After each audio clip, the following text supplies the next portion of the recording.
going on, guys? We have another build guide here, this time for Palamena in Visions of Mana. I'm going to show you all 3 classes for her that you can use. So for the first class vessel I recommend for Palamena, I recommend the Beast Leader. This, I'm not going to go over each of the things here. I'm going to go over the passives because those are what's important here. You have Allyship, which increases the damage of summoning magic by 60%. And then you have Feral Favor, raises defense and magic defense by 50% when casting. That's a lot of defense increase. And you have Kindred Spirits, allows summoning magic to be cast instantaneously. Very handy, so you're not wasting your time with that. Then you have Survival Sense, allows survival at 1 HP when struck with a blow that would otherwise be fatal, as long as HP is at 30% or above. Like Val, this can only be activated once per battle. Then you have Harmonized Harm, grants an 80% chance of inflicting an extra effect when summoning magic connects. The extra effect changes depending on the summoning magic used. So, as you can tell, this class is very much based on summoning monsters to fight with you. You have the Rabbi, you have the Howler, the Needlebeak, and the Axebeak. Each one of these dealing separate types of damage. Like with the Axebeak here, as you can tell, it says dealing fire damage at a power of 1110. So there is a decent variety here to choose from. So if you want to go that route with having it being a summoner, you can do that with Palamena. The other elemental vessel I want to go over is the Archmage. This is one that I recommend using if you're maining Palamena, because it focuses on using consecutive magic and stuff like that. So for the passives, we have Esoterica, increases damage by 20% when attacking a boss monster. Then you have the Splendor, grants a 10% chance for attack magic to consume 0 MP. That's sick because, you know, you don't want to waste the MP, especially on some of the later spells that you use, like Celestial Burst costs 10 MP, or if you want to get crazy and get the big stuff, the later magic costs 24 MP. Then you have Mystery Magic, increases damage by 35% when using magic attacks consecutively, which we'll get into that seed. There's a seed for this that makes this doable. We'll get into that here in a second. And then you have Elementary, magic attacks of the same element as an elemental break will deal 80% more damage throughout its duration. Does not apply to summoning magic. Then you have Shimmering Shroud, grants a 40% chance of nullifying damage from enemy magic attacks. So this one, like I said, is focused on consecutive magic and giving you a chance of not using any MP when casting, which is pretty handy. Now, if you are going to run Palamena as a pretty much AI, just have her in your party to be the magic user, I definitely recommend the Magus class. This is what I ran with most of the game because she's a melee attacker but has an insane amount of magic attack from this class. So some of the passives are Crystallize, prevents knockback while casting, and increases magic defense by 20%. So that's pretty sick. Then you have Reactionary, raises magic attack and magic defense by 30% when HP drops to 30% or below. Now, I ran Palamena with Val and Morley, so she was rarely ever really getting attacked too much, except for like the hard bosses.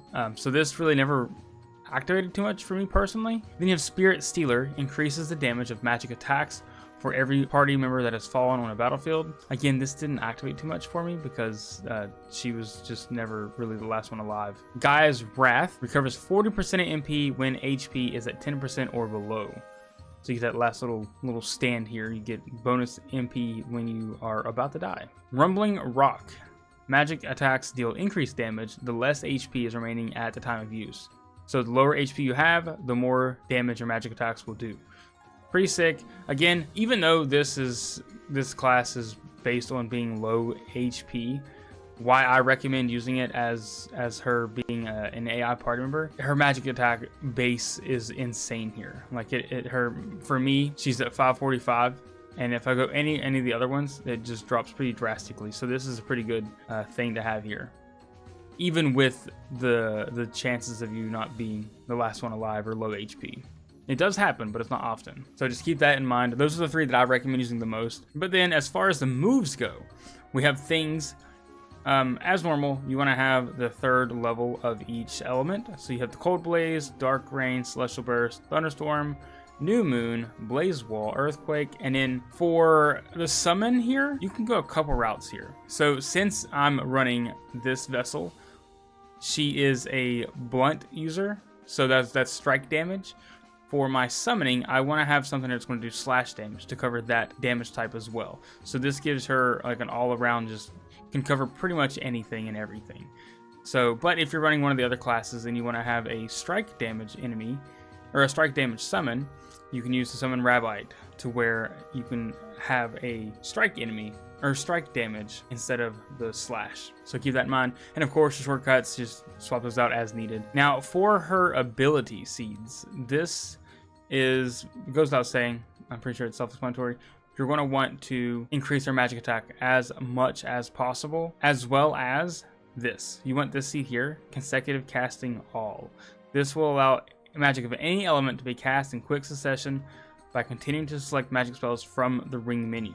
So if you are running Palamena as a main, or even if not as a main, honestly, you can swap over to her, use the ring menu, and continue to press the consecutive casting. Definitely recommend having this seed because it kind of makes her very, very useful. And then if you pair that with the Archmage, which is a 10% chance of not consuming MP, pretty good, I think, honestly. Between Archmage and the Magus, those are the two I would recommend. Beast Leader, if you want to have summoning magic, totally up to you. Honestly, these builds are so versatile, it doesn't really matter. Now, for her strategy, you're going to want her on the offense, ranged enemies, or you can even do other enemies, honestly, but anything, you want to keep her far away. So I recommend on ranged. Moves and magic and items, you want to reserve resources. That way with the magic, if her MP goes around 25%, she'll stop and she'll chill out with her magic, so she doesn't waste all of her MP. And then once she gains some more MP back, she'll continue to cast and stuff as well. So you want to definitely reserve resources on that one, and an elemental vessel you want to have one use, of course, because you want to use that elemental vessel, man. Now,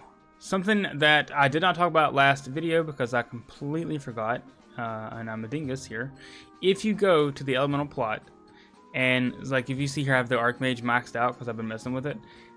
Now what that means is when I come back over here to my gear and skills, and I go to this vessel here, and I go to her basic class, now I can come over here to abilities, go over to class abilities. Any class that I have maxed out, or any elemental vessel that I have maxed out, I can now swap their passives out at will. So if you can max out as many of the elemental vessels as you can kind of build her however you want, and just kind of swap these in and out as needed. So that's very cool. So I definitely recommend doing that, but just that's the thing that's like way late game. Until then, just, you know, stick with Archmage, Magus, or Beast Leader with your moves and stuff here. So, but that is something you can definitely work on. As far as her team goes, you can kind of swap her out with pretty much whoever, like recommending like 3-party team. The whole game actually. I used Val, Palamena, and Morley. But late in the game, when bosses start to get difficult and stuff, I do recommend swapping Morley out or Val. Honestly, one of the two out with Jule. That's definitely however you want to play, because Jule's a healer. So we're going to build Jule next. So be sure to like and subscribe to the channel so you don't miss out on that guide, and then we will work on Karina as well. But that's it for this video. Thank you so much for watching. Huge shout out to the YouTube channel members. I greatly appreciate you guys supporting the video, and I'll see you guys in the next one. Peace.